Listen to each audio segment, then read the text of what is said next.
que logró la Bueno,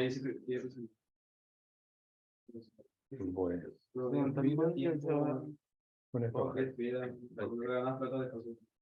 Bueno, vamos a empezar entonces con nuestra clase de cardiopatía congénita de adultos. De pasada estuvieron viendo todas las cardiopatías congénitas, con el doctor Greco, las cianóticas, asianóticas, seguramente eso estuvieron controlando. Y ahora entonces vamos a ver los pacientes que sobreviven la edad pediátrica y pasan ya a la edad adulta. Y se consideran adultos ya mayores de 18 años. Tenemos que, en los últimos 50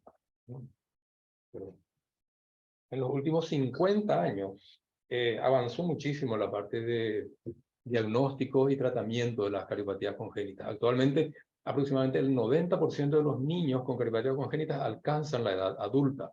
O sea que apareció ya una nueva población de pacientes que tienen cardiopatías, algunas simples y otras más complejas, y es esa cohorte de pacientes con adultos con cardiopatías congénitas. O sea que es importante entonces que los cardiólogos de adultos vayan familiarizándose con este tipo de patologías.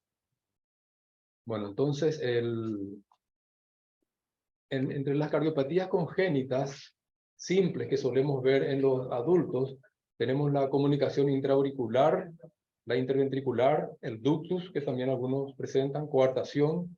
Hay también pacientes, ¿verdad?, con otro tipo de patologías que son más complejas, pero estas patologías generalmente son se pueden cerrar por cirugía, ¿verdad?, o también por cateterismo. Las comunicaciones intraauriculares cerradas por cirugía tienen algunas complicaciones a la edad adulta. Bueno, estos ya vieron entonces en la clase anterior seguramente las complicaciones que pueden tener una comunicación intraauricular que no se cierra. Puede dar hipertensión pulmonar, puede dar dilatación, sobrecarga de cavidades derechas. Y muchas veces la comunicación intraatrial puede ser pequeña o puede ser grande. Si es pequeña, generalmente no da muchas molestias. Si es grande, da cansancio, puede dar arritmias, puede dar problemas pulmonares, infecciones pulmonares frecuentes. ¿Por qué? Porque va mucha sangre al pulmón a través de la comunicación. Lo mismo pasa con la CID y con el ductus. Nosotros le decimos, son las cardiopatías no cianóticas, o sea que con hiperflujo pulmonar. Ese hiperflujo pulmonar a la larga produce daño pulmonar, que si es que permanece puede llevar a una hipertensión pulmonar que hasta puede llegar a ser irreversible. Bueno, los pacientes con CIA operados en edad pediátrica y que llegan a la edad adulta pueden llegar a tener arritmias si es que si es que se cerró de forma tardía esa CIA. También puede aumentar o sea, puede ir avanzando la hipertensión pulmonar que ya tenía antes, por la dilatación de las cavidades derechas principalmente. Las comunicaciones interventriculares también pueden dar hipertensión pulmonar y bloqueo AV completo pueden llegar a darse, de acuerdo al tipo de cirugía que se realizó. Ductus solemos ver que algunos permanecen con un shunt residual, o sea que el cirujano lo que hace es ligar el ductus y muchas veces no se recanaliza esa ligadora y puede haber un ductus residual que también puede ser cerrado por cateterismo. En las coartaciones tenemos que pacientes que llegan a la edad adulta pueden tener pseudoaneurisma, la hipertensión arterial, también recoartación, que puede ver. A ver aquí.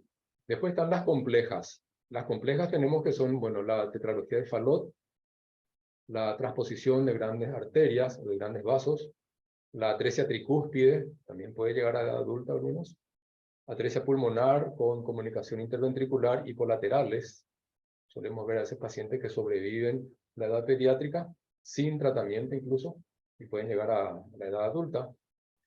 Después, bueno, la hipoplasia del ventrículo izquierdo es una patología muy grave que generalmente no sobreviven los pacientes, pero si es que llegan a sobrevivir con cirugía, podrían llegar a la adulta. Vamos a ir mirando eso de a poco. La tetralogía de Fallot, sin cirugía, puede dar, o poscirugía también, eran las dos cosas, puede dar insuficiencia a la válvula pulmonar, y la insuficiencia produce dilatación del ventrículo derecho, produce arritmias, sobrecarga derecha principalmente es lo que solemos ver. La transposición de grandes vasos es una patología muy grave en los recién nacidos que si es que no se corrige no sobreviven.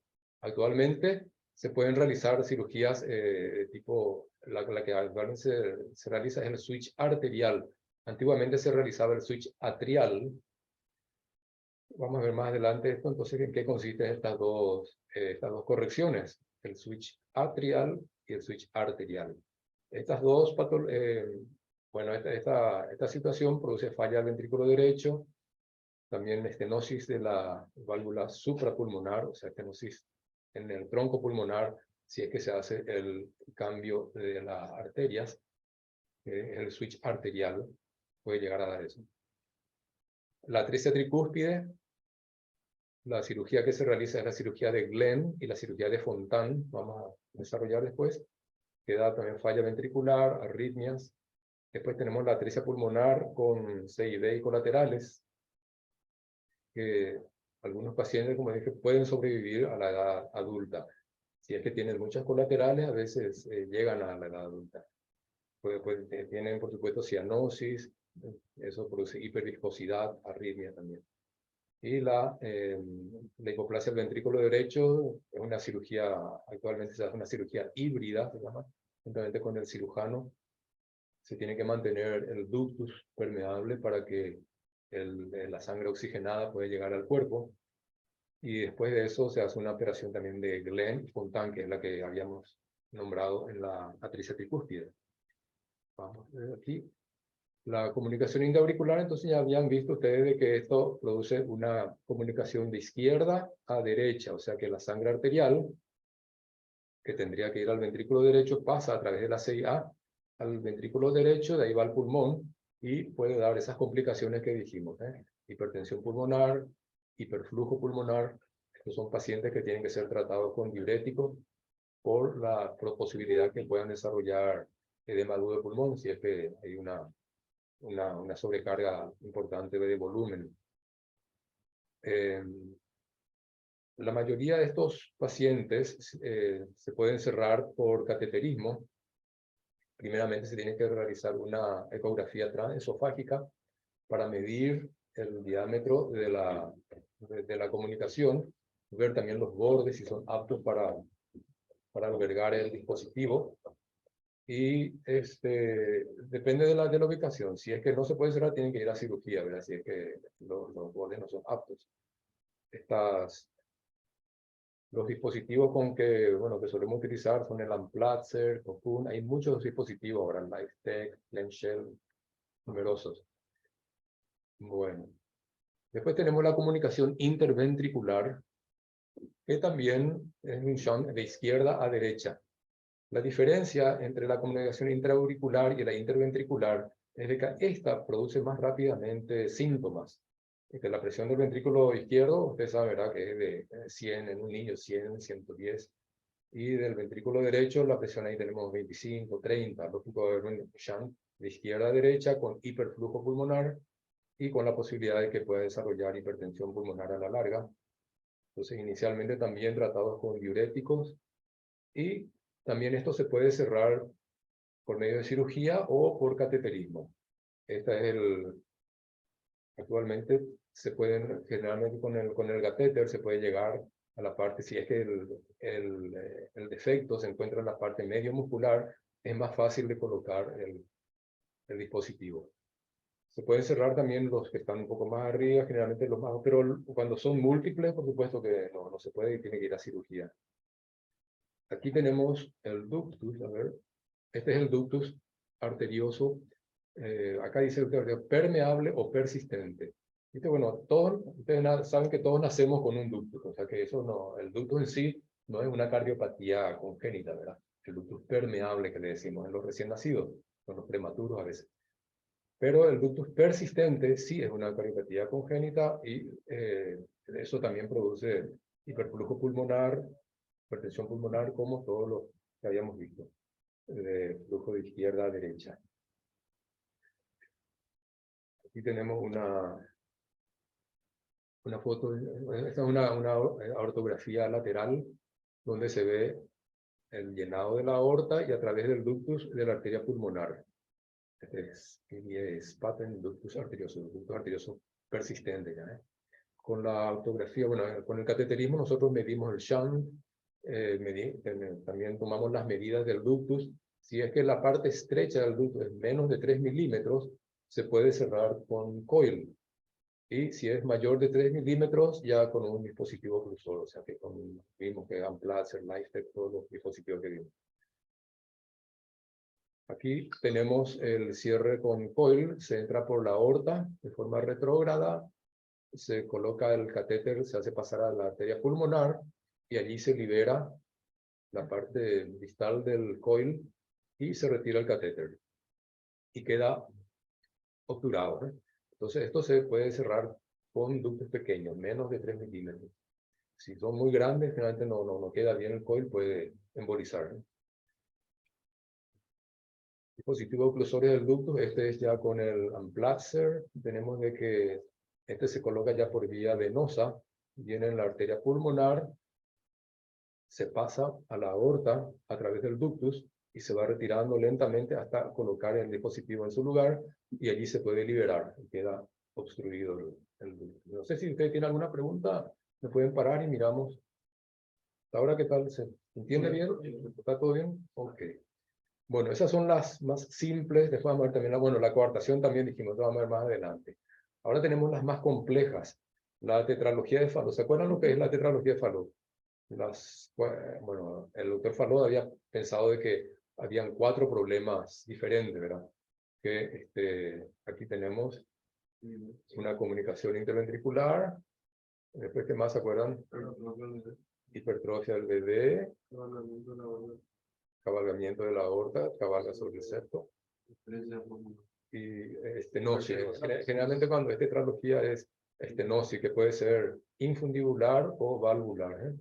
Entonces tenemos que, exactamente, pues CIB, estenosis pulmonar valvular o infundibular, cabalgamiento aórtico, hipertrofia del ventrículo derecho. Ok. Entonces aquí, este paciente, cuando son chiquitos, ¿verdad? ¿Saben ustedes por qué se escucha el soplo en estos pacientes? ¿Cuál de estas 3 o 4 cosas produce el soplo? ¿Qué les parece? Acá tenemos de que el ventrículo derecho tiene presión alta. No sabemos nada, 100, ponerle. El ventrículo, el izquierdo, digo, y el derecho también tiene presión alta. O sea que generalmente las presiones son casi iguales. O sea que la mayoría de la gente, bueno, la pregunta de examen es si es la CIB la que da el soplo. Y lógico, la CIB siempre da soplo cuando hay solamente CIB. Pero en este caso hay una estenosis pulmonar, y esa estenosis pulmonar, por supuesto, produce un aumento de la presión en el ventrículo, y el soplo está dado por el flujo pulmonar, porque hay un gradiente de presión. La presión en el ventrículo derecho puede ser 100, y acá en la arteria pulmonar puede ser 20. Entonces, lógico, ahí va a haber un soplo sistólico importante que se palpa, porque ustedes saben que la arteria pulmonar está por delante, está muy cerca del esternón. Incluso a veces uno coloca la mano y siente un frémito ahí. Y son pacientes también cianóticos. El soplo, la cianosis y todos los síntomas de la tetralogía de Fallot dependen todo de la estenosis pulmonar. Si la estenosis pulmonar es severa, por supuesto hay mucha cianosis, hay flujo incluso de derecha a izquierda, entonces el paciente suele ser cianótico. Y si la estenosis es leve, generalmente a veces le decimos el pink Fallot, le llamamos, ¿verdad? El Fallot rosado, que no se pone cianótico. Entonces muchas veces un gradiente de, ponerle, a lo mejor tiene un gradiente de 30, 40, un gradiente bajo, pero si un gradiente mayor de 60, 70, va a producir un flujo de derecha a izquierda. Bueno, la corrección sería, acá se puede hacer corrección total, por ejemplo, ¿verdad? Cerrar la CIB y poner un parche en acá dilatar, por ejemplo, el infundíbulo o la válvula, o a veces un parche transanular, que es lo que siempre se trata de evitar, porque el parche transanular a la larga después va a producir una insuficiencia pulmonar severa, que el adulto ahí sí va a tener problemas. Entonces, ustedes muchas veces van a ver adultos que fueron operados de chicos, ¿verdad?, donde se puso un parche transanular, y esos tienen problemas de arritmia, dilatación importante del ventrículo derecho, cansancio. Son pacientes que tienen una calidad de vida muy pobre, ¿eh? Y entonces ahí hay que poner una válvula en una posición pulmonar, o hacer una, o sea, tratar de corregir esa insuficiencia. O sea que antes no se le daba mucha importancia a esa estenosis, pero a la larga, ahora que llegan a la edad adulta, entonces tenemos de que por eso se trata de evitar ese parche. Y bueno, otra posibilidad también, si es que es una estenosis muy severa, entonces se realiza una cirugía paliativa, no correctiva, ¿eh? La correctiva sería cerrar acá y abrir esto y terminar el problema. Pero cuando la estenosis es muy severa, y a veces las ramas pulmonares, como que en el periodo prenatal había poco flujo pulmonar, muchas veces estas arterias pulmonares son hipoplásicas, son muy chiquitas. Entonces se hace una cirugía. ¿Conoce usted escuchamos de la cirugía de Blaylock? Es un shunt que cuando son recién nacidos y con una estenosis severa, a veces dependen del ductus. Que este ducto esté permeable, entonces ahí va sangre al pulmón, porque si no, el chico no tiene flujo pulmonar. Pero ese ducto se va cerrando, normalmente se tiene que cerrar. Entonces, para evitar, para permitir que haya flujo pulmonar, se coloca un shunt entre la subclavia que está acá y la rama pulmonar derecha. Tenemos aquí algo. Bueno, bueno, esa sería entonces una opción, ¿verdad? O cirugía total, o bien sería el shunt aórtico pulmonar, o sea, subclavia y pulmonar derecha. En el cateterismo que hacemos es medir gradientes, BDAP, ver la anatomía pulmonar, que es importante para ver si se puede hacer la corrección, si se puede conectar, si es muy chiquito, si va a haber un tubito, ¿verdad?, que se pueda colocar ahí. Y también ver la anatomía coronaria, porque muchos pacientes que tienen la coronaria derecha, principalmente, a veces cuando pasan por encima del infundíbulo, el cirujano ahí no puede seccionar, no puede hacer una corrección total, porque no corre el riesgo de la coronaria. Entonces tiene que hacer otro tipo de cirugía. Entonces por eso es importante hacer el cateterismo diagnóstico en la tetralogía de Fallot. Y entonces vimos el tratamiento quirúrgico es la corrección total versus shunt aórtico pulmonar, o Blaylock. Blaylock modificado le decimos porque el doctor Blaylock, en los años 50 más o menos, él había pensado de que todos estos niños con cianosis se beneficiaban con una conexión. Entonces él ligaba totalmente la subclavia derecha a la pulmonar en tu site, o sea que totalmente, ¿verdad?, utilizaba la coronaria. Actualmente no se sacrifica a la subclavia, se coloca nomás un tubito, ¿verdad?, entre las dos arterias, y sigue la subclavia indemne, ¿eh? Y por eso le dice Blaylock modificado, ¿eh? Esa es la razón que van a escuchar, ¿verdad? Bueno, entonces la corrección total, cierre de la CIB y un tubo, pues, se pone, si es que es muy pequeño, entonces puede poner un tubo BDAP, ¿eh? O sea, la arteria pulmonar o el parche triangular que habíamos hablado. Y las complicaciones puede ser shunt residual, a veces queda una CIB residual porque el parche a veces en la parte superior, muchas veces es un poco complicado para colocar. Puede haber una insuficiencia de la válvula pulmonar, sobrecarga derecha, arritmias, bloqueo atrioventricular también. Esa es la tetralogía. Está un poco claro, se entiende algo, es medio complejo. Ahora tenemos transposición de grandes vasos. Bueno, la transposición de grandes vasos, tenemos, ¿verdad?, que la aorta, en vez de salir del ventrículo izquierdo, sale del derecho. Y la arteria pulmonar, en vez de salir del derecho, sale del izquierdo. ¿Qué significa? Significa que la sangre venosa de la vena cava inferior, superior, en vez de ir al pulmón, va al cuerpo. Y vuelve otra vez a la vena cava. Y va otra vez al cuerpo y vuelve a la vena cava, ¿eh? O sea que el paciente tiene mucha cianosis. Y la sangre oxigenada que va al pulmón, vuelve a la aurícula izquierda, ventrículo izquierdo y va otra vez al pulmón. O sea que es una circulación en paralelo. O sea que es incompatible con la vida. A no ser, ¿verdad?, que tenga un ductus, por supuesto, y acá también ¿saben cómo se llama? Este orificio ahí entre las dos aurículas, la comunicación ahí, foramen oval. Tiene que tener el foramen oval permeable y el ductus permeable. Y bueno, en los recién nacidos, ¿cómo se consigue eso? ¿Saben ustedes cómo se consigue que el ductus esté permeable? Que el foramen oval también. Prostaglandina, exacto. Sí, la prostaglandina entonces es un vasodilatador potente que tiene muchas complicaciones. Produce vasodilatación periférica, baja presión, convulsiones, rash. O sea que un veneno, ¿verdad? Pero que le salva la vida al paciente. O sea que hay que utilizar, pero el menor tiempo posible, todo eso, apnea, tiene que estar intubado todo. Y bueno, entonces prostaglandina de entrada, y también acá se hace un procedimiento para abrir el foramen oval. ¿Se acuerdan el nombre? Sí, adenotomía, que inventó el doctor Rashkin. El doctor Rashkin fue el que se animó a colocar un catéter por aquí, romper esta válvula, y eso también permite. Esta es una angio lateral. Acá se ve que el catéter está en la vena cava, está en el ventrículo derecho y se ve la aorta.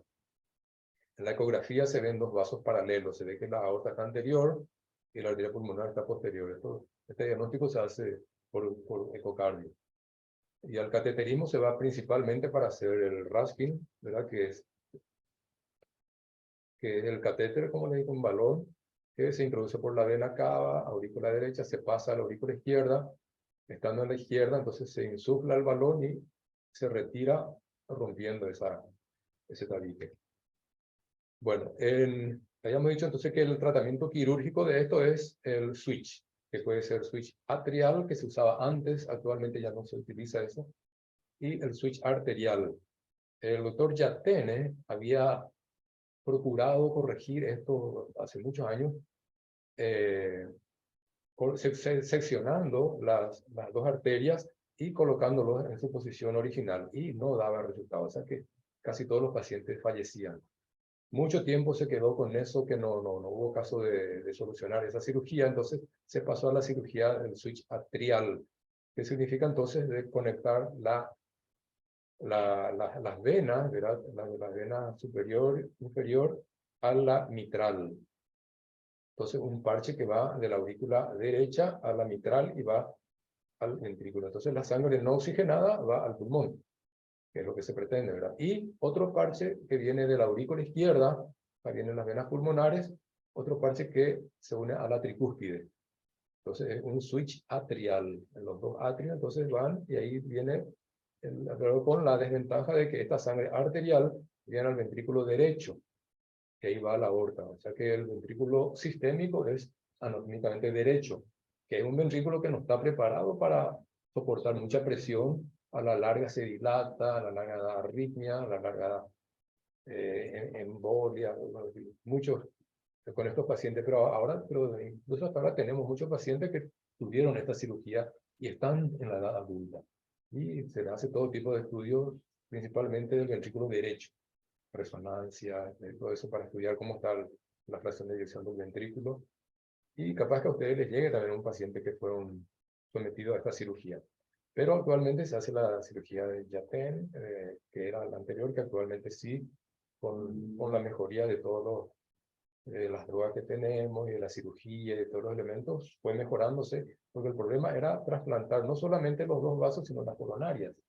Las coronarias salen de acá, entonces estas se tienen que trasplantar a la raíz de la neo aórtica, ¿verdad? Que antes era pulmonar. Ese era el problema, que los pacientes hacían infarto de oriano. ¿Entienden estas dos? Entonces, switch atrial, switch arterial. Switch arterial, y tenemos varios pacientes que están ya cerca de la adolescencia, incluso hay adultos que ya están con esta cirugía de switch. ¿Ok?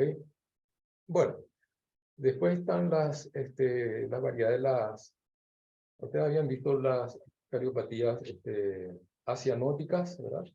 Las que son 6A, 6B ductus.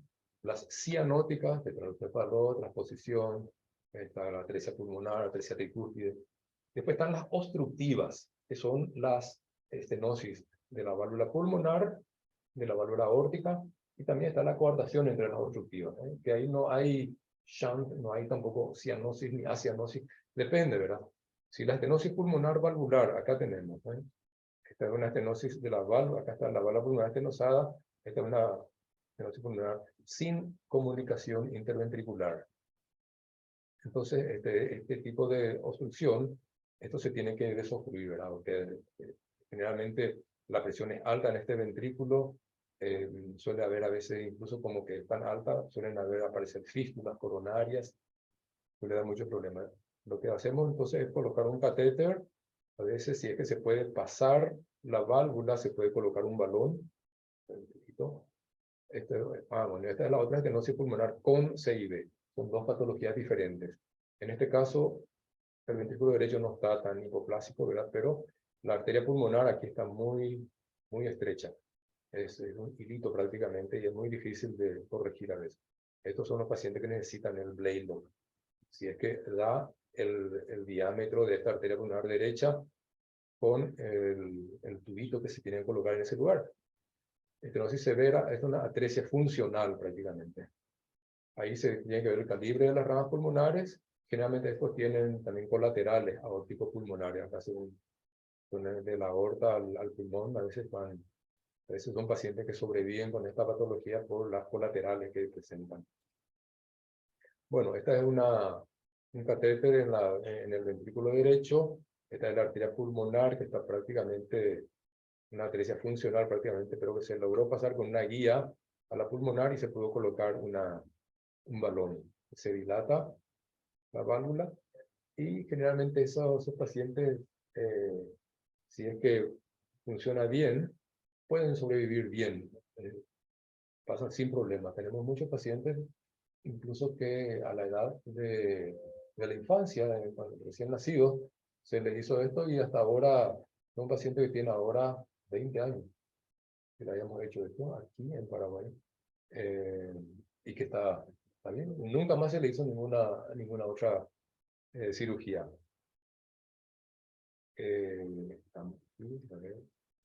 Esta ya dilatación también se puede colocar si es que las ramas pulmonares están obstruidas, se puede colocar también un catéter en las ramas. Hace poco colocamos un catéter en ambas ramas, se llama un kissing stent, dilatando porque había una obstrucción en la bifurcación de esta. Justamente en los pacientes que fueron operados con el switch arterial, a veces al seccionar el tronco pulmonar, a veces queda una estenosis en la bifurcación. Y bueno, estos pacientes necesitan dilatarse con stent. Bueno, atresia pulmonar con el septo íntegro.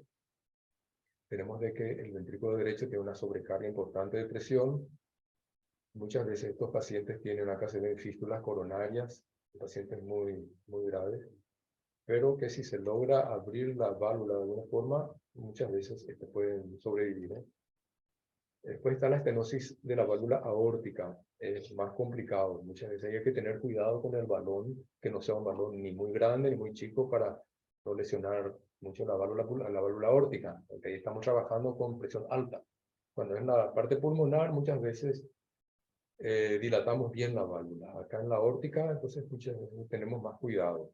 Y el catéter se puede introducir ya sea por vía femoral, llegar al ventrículo izquierdo y colocar el balón ahí, o lo que hacemos generalmente es introducimos por la carótida, con la ayuda del cirujano también. Él nos diseca la carótida, colocamos el catéter y es más directo. Muchas veces para hacer la curva con el catéter de allá es complicado. Esta es la estenosis de la válvula aórtica. Esta es una válvula bicúspide. Acá tenemos un jet finito, que es centro por vía femoral. Aquí pasa, bueno, esta es ya la coartación de la aorta. La coartación de la aorta puede ser a nivel del ductus, puede ser preductal o puede ser postductal, pero la más frecuente es la que está cerca del ductus. Muchas veces hay con hipoplasia también del arco distal. Y tenemos diferentes variedades de obstrucciones. Aquí tenemos que la aorta tiene un buen diámetro hasta cerca del ductus prácticamente. Acá ya hay un estrechamiento del arco distal. y acá también el arco proximal. Coartación de la aorta. Bueno, acá tengo una geografía se ve de que la estenosis está justamente por detrás de la subclavia. Acá tenemos la subclavia izquierda y está un poquito por debajo. Generalmente esos son los que sobreviven a veces a la edad adulta. Bueno, estos pacientes suelen tener una mortalidad precoz, hacia los 35 años más o menos, si es que tienen hipertensión pulmonar o si es que tienen más complicaciones de la aorta. Hipertensión arterial, accidentes cerebrovasculares, enfermedad coronaria, ruptura aórtica, endarteritis, son las complicaciones que pueden dar. Esta es una angiotac, donde se ve también aquí el estrechamiento y un estrechamiento del arco distal y también con las colaterales. Las colaterales a veces forman imágenes en las costillas, el le dicen, ¿verdad? Que carcome a veces la costilla los que tienen el tipo adulto pueden ver eso. Bueno, otra vez las complicaciones, aquí tenemos recoartación en un 10 a 30%, aneurisma 9%, hipertensión arterial 20 a 30% y escoliosis también 20 a 30%. Bueno, este es un aneurisma, una complicación también que puede aparecer después de una ortoplastia en parche que se puede dar eso. Esta es la angioplastia, ¿verdad? Este es con balón nada más. Generalmente, en los pacientes que fueron operados con una coartación y tienen una recoartación, generalmente con balón se puede dilatar eso. No siempre es necesario colocar el stent, pero otras veces sí, ¿verdad? En este caso, acá se coloca el stent a nivel de la coartación, montado sobre un balón, ¿eh? Tiene que estar bien posicionado. Aquí ya está el stent dilatado con el balón y se retira el balón, después quedando el stent en posición. Esta es una coartación bien compleja. Pudimos colocar el catéter bien acá en la aorta y el balón en esta posición. A ver, aquí está ya el balón colocado. Se pudo dilatar bien eso. Estos son los tipos de stent que aparecen. Ustedes conocen esto, ¿verdad? Están más, y, bueno, son diferentes tipos. Acá hay otra imagen y se ve bien también con la angiotac. A veces se puede visualizar bien la reconstrucción de la. Otros tipos de coartación, es interrupción del arco aórtico. También se puede, el cirujano puede conectar a veces. Esta es una de tipo A, es cuando la interrupción está después de la subclavia izquierda. La subclavia izquierda, y esta es una patología también ductus dependiente, porque el ductus está conectado a la aorta descendente. Entonces son pacientes que también deben recibir prostaglandina al nacer. Y lo antes posible tratar de hacer la conexión, ¿verdad? Este es el tipo B cuando la interrupción está en el arco distal y este cuando está en el arco proximal, la A, B y C.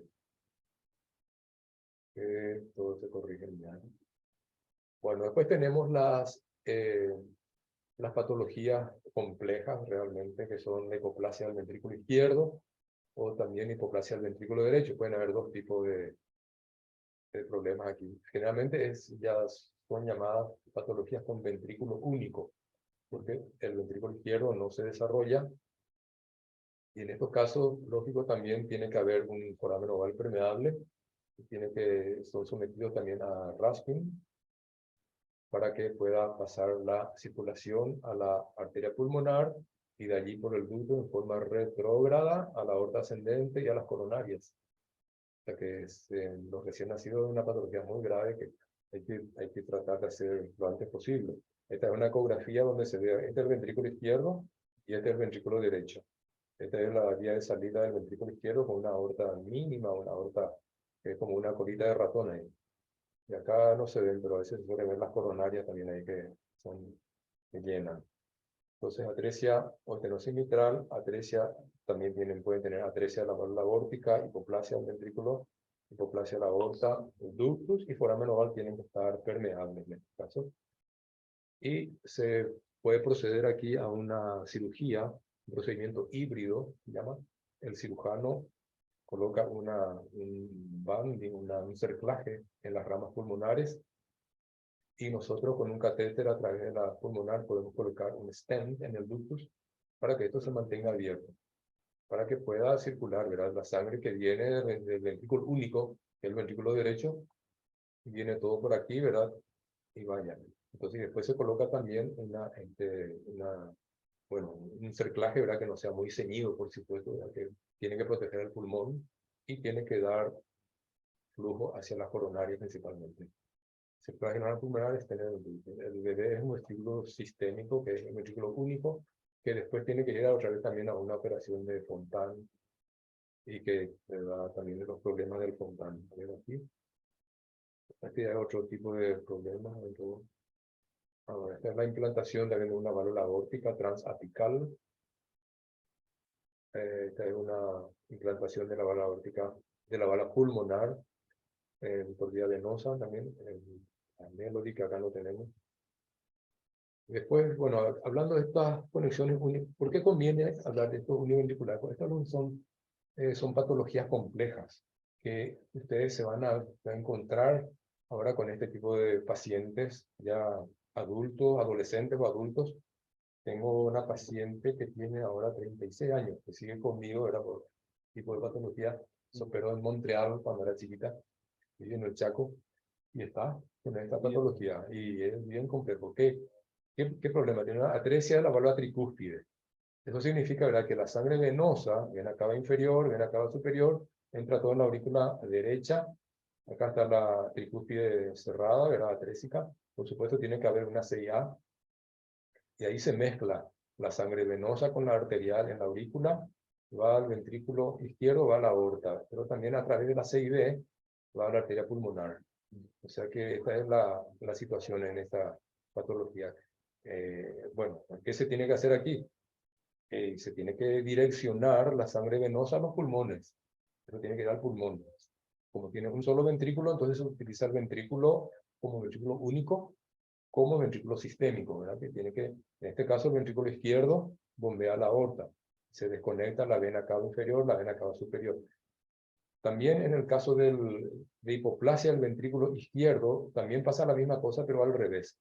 Porque ahí sucede entonces de que la sangre arterial, ¿verdad?, que viene de las venas pulmonares, entonces como hay una atresia mitral, pasa a través de la CIA al ventrículo derecho y de ahí va también a la aorta.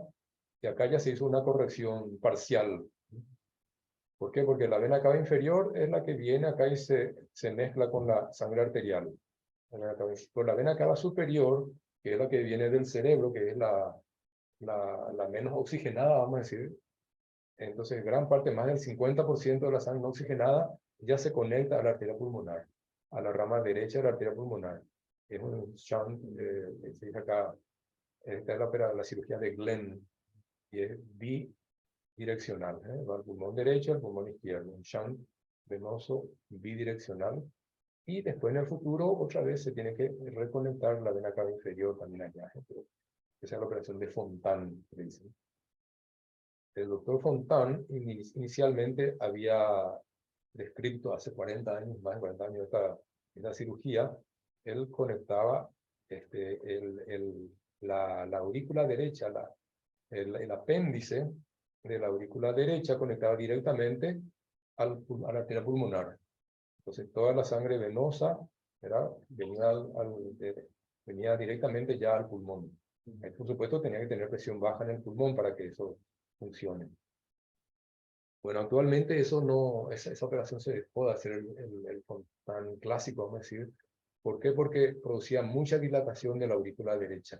Ahí venía todo el volumen venoso, superior, inferior, y muchos problemas de arritmia, problemas principalmente de tromboembolismo, todo ese tipo de problemas por esa cirugía. Entonces, actualmente lo que se hace es otro tipo de cirugía, se llama cavo pulmonar, ¿no? Un poco, que es ya entonces una conexión de la vena cava inferior por medio de un tubo, generalmente se coloca a la arteria pulmonar directamente. Entonces, ¿qué sucede allí? La sangre venosa directamente va ya a la arteria pulmonar y la sangre arterial va a la aorta, ¿eh? Esta es la cirugía de Fontan, que se llama, o sea, de circulación de Fontan, porque él había descrito esto. El ventrículo derecho, acá en este caso cuando hay hipoplasia del ventrículo izquierdo, el derecho es el que bombea al cuerpo, ¿no? En el caso de la atresia tricúspide, es el izquierdo el que bombea, ¿eh? Pero son los de casos de ventrículos únicos. A ver, entonces corazón univentricular, atresia tricúspide o mitral, ¿eh? La operación se denomina Fontan-Kreutzer, porque el doctor Kreutzer, Guillermo Kreutzer, es un cirujano argentino, que en el mismo momento en que Fontan también estaba describiendo esa, él también estaba describiendo aquí en Argentina esa cirugía. Entonces la cirugía se llama también Fontan-Kreutzer. Bueno, es una cirugía paliativa. Esta no es, por supuesto, no va a ser corrección. Este corazón nunca va a ser normal, pero es la circulación, la fisiología, por lo menos se normaliza en este caso. Es una cirugía paliativa. El primer reporte de Fontan fue hace 40 años, un paciente con atresia tricúspide, y después hicieron varios estudios sobre la sobrevida de estos pacientes, y que por supuesto actualmente hay muchos adultos con esta circulación. Acá tenemos acá hay una literatura, ¿verdad?, del Jack, de 40 años de follow-up después de la operación de Fontan, en 1052 pacientes. Esto es un trabajo de un conjunto de Australia con Nueva Zelanda, que está en esta revista. Después otra revista también, que un grupo de Estados Unidos, de Boston, el grupo de Kirkland, que el Fontan moderno, ¿verdad?, que muestra un aumento, o sea, muestra entonces de que no hubo aumento de la mortalidad en los últimos 20 años. Es un paradigma. Está en el Jack, está en el Neuroathletic Cardiovascular Surgery, del 2014, son los más recientes que encontré ahora, pero son interesantes, ¿eh? Bueno, ¿qué tienen que hacer ustedes cuando viene un paciente así? Por supuesto, estar informados, ¿verdad? Saber bien qué es lo que pasa, qué puede pasar, cuáles serían las complicaciones, porque eso es lo que el paciente y los familiares más quieren saber. Hay que decir, ¿verdad?, que generalmente son pacientes que están sometidos, o sea, que tienen la complicación de una muerte prematura, generalmente por las complicaciones que pueden ir habiendo. Pueden tener falla ventricular, tromboembolismo, arritmias, generalmente las taquicardias supraventriculares son las que vienen.